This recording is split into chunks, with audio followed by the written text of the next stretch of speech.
इस सफर ने मुझे बहुत कुछ सिखाया है, वो सब जो अपने फराइज मनसबी को बेहतर तौर पर अदा करने के लिए जरूरी था। और यकीनन ये सब मैं सिर्फ किताबें पढ़कर तो नहीं सीख सकता था। जिस जगह पड़ाव किया वहां लुटेरे मिले, सामान लूट लिया, तकरूरी का फरमान भी, कलमदान भी, हत्ता के दवात भी। हाँ, लेकिन सच्चाई की राह से भटका हुआ चोर भला दवात का क्या करेगा? बुजुर्गवार, इस मामले में यही तो लतीफा है। चोरी भी बेमकसद और बदनामी अलग से हुई। अब मैं दरगाह का दरवेश तो हूं नहीं, ना ही आप जैसी सोच रखता हूं कि उसे मासूम समझूं। जालिम है वो। भला ये कौन जाने कि कौन मासूम और कौन जालिम।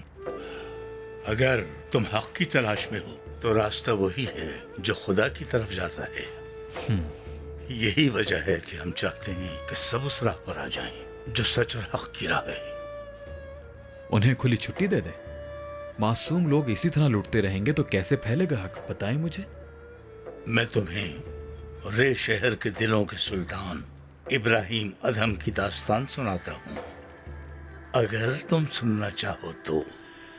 आप इतना इसरार कर रहे हैं तो चलें, सुन ही लेते हैं फिर मोहतरम।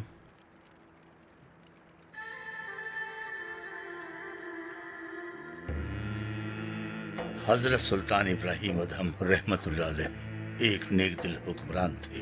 हालांकि तख्त ताज तर्क नहीं किया था उन्होंने, लेकिन उस हालत में भी एक ही तलाश थी उनकी, एक ही दुआ करते, परवरदिगार मेरे दिल को हक की रोशनी से मुनव्वर कर दे। मगर इस तलाश में नाकाम हो गए वो। एक रात अपने महल में सो रहे थे, आंखें सो रही थीं मगर दिल बेदार था। महल की छत पर कदमों की आवाज सुनी उन्होंने, और फिर जैसे महल में दर्जनों लोगों के इधर उधर चलने फिरने का शोर सुनाई दिया। सुल्तान इब्राहिम अदहम शजदर रह गए। उनमें अपने मुहाफिजों को आवाज देने की ताकत भी न रही। बस दिल में ख्याल आया, ये कौन लोग हैं जो मेरे महल की छत पर दौड़ रहे हैं। इतने में क्या देखते हैं कि एक शख्स खिड़की से लटका हुआ है।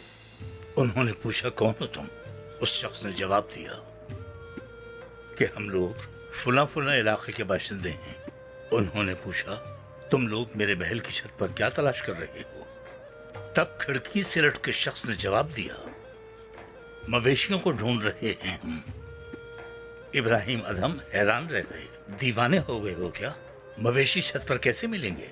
उस आदमी ने जवाब दिया कि दीवाने तो तुम हो। हक की तलाश वो भी सोने के तख्त पर बैठकर कर रहे हो। दीवाने तो तुम हुए जो तुम हमें अपने महल की छत पर मवेशी तलाश करता देखकर दीवाना कह रहे हो अदहम। खूब कहानी सुनाई आपने।